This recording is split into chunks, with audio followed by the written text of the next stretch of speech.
Hey guys, Tinksy here with some exciting Palia update news. Now if you haven't seen it, the next update has just gone live and with it brought some exciting changes to the world of Palia. First and foremost, and probably the most exciting part, we officially have a new life skill. Ranching! Now there are a few parts to ranching that have me really excited. Firstly, you can adopt and raise 4 new types of animals: peckies, trufflets, ormus, and bumbles, each of which you're able to purchase at different husbandry levels from the new guild leader, Delilah.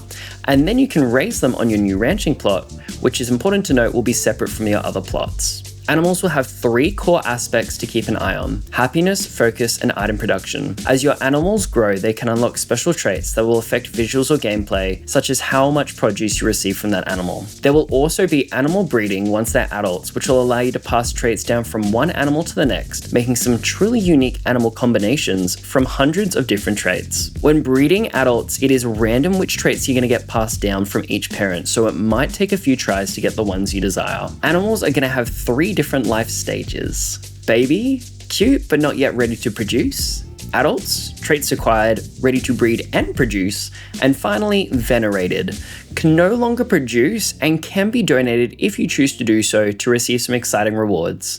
Now, it's important to note that if you do want to maintain any traits, breeding is going to be very important in passing those down to your next animals. Now, to help out with this process, you'll also be able to purchase treats. Treats will have a range of uses, from preventing your babies from growing old to randomizing traits, as well as renaming your animals. Treats are able to be purchased from the guild store, but are also a reward from donating your venerated animals. To make this a whole lot better, you can purchase a handler's license from the premium store to allow you to bring your animals out and about with you. Keep in mind that animals of certain sizes won't be able to join you just yet, but stay tuned for more changes to this in the future. Next, we have a feature that I'm really excited about in this update, and that's housing lines. Housing lines will be a new type of customization for your homes, where you can have multi-level buildings, stairs, custom walls, functional attics, and rooftop items. You'll be able to remove walls, floors, and roofs and utilize group select for your buildings for easier movement of your home. Now, worth noting, this is a system that is still being worked on and added to, and we will begin with just the Alchemist Cottage, but can expect more to be added down the line. The Alchemist Cottage is unable to connect to any pre-existing buildings and still has a build limit of 10 rooms connected. Once you reach furniture making level 10, you can purchase 2 prefab kits for the Alchemist Cottage from the City Hall store.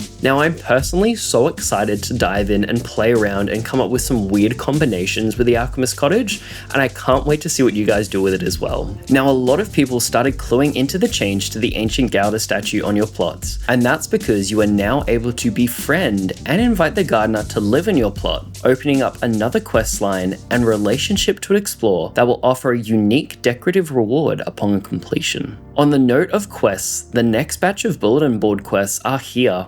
You now have 4 new bundles to work through for Bardru that will reward you with some animal treats, friendship with Bardru, as well as the new Rancher's Decor set. Now, this isn't the only questing added to this update, as we now have daily quests. The daily quests are super simple to complete and reward new currency, Tailor tickets. These tickets are a new way to obtain earnable cosmetic options for hair, makeup, and facial hair. There are also 12 new in-game brands showcasing over 100 different palettes with over 3,000 colors in total, so have fun unlocking and showcasing your favorites. Touching back on the Rancher's Decor, this new decor set features 21 new items, from hay piles, produce bags, and jars to the new rustic fence, sure to give your plot those ranch vibes you've been after. Speaking of cute things to put around your home, we also have 12 new plushies and potato pods to get your hands on, including the new shiny pods and the Duskwing butterfly plush. Other parts of the update worth noting are the seasonal changes to the Flora of Kilima, the currency pouches for all our currencies, including Infected Essence, new flares for plush drops, and the ability to claim back items donated to bundles, providing your bundle isn't already completed. The premium store has a few new updates, including the previously mentioned handler's license, the Little Red and Valedictorian outfits, the Pecky Pet, Boss Balloon, and Pearlescent gliders, the Little Red tool skin, and the Harvest Homestead landscape to really give your plot that ranch vibe. Now, given this is going to be a massive update, what can we expect for future updates? Well, Singularity 6 has already said they'll be adding new animals and new traits to husbandry, and then we can also see an extension to the housing lines offering different styles, given that the first style, the Alchemist Cottage, is very Tamala inspired. Maybe we'll see housing lines focused around other villages and buildings that we already have in game, like something a little bit fancier like what Eshe and Kenli live in, or maybe something a bit more unique. They have also said that they'll be adding player profiles, which will allow you to show your character and all the flares that make them unique, including levels, plot value and romance pins, as well as your outfit choices and tool skins. Also adding on to character customization is the promise of more outfit color palettes to make outfitting different sets together a much smoother experience. A bit further down the track, we have shared housing plots, which will make building with friends and making unique designs and sharing items a lot easier. There will be a new camera mode, which will hopefully feature UI hiding and more custom settings. And finally, the next adventure zone, which will hopefully take us closer to a 1.0 release. So that's it for this video. What are you most excited about diving into first, and what are you looking forward to in future updates?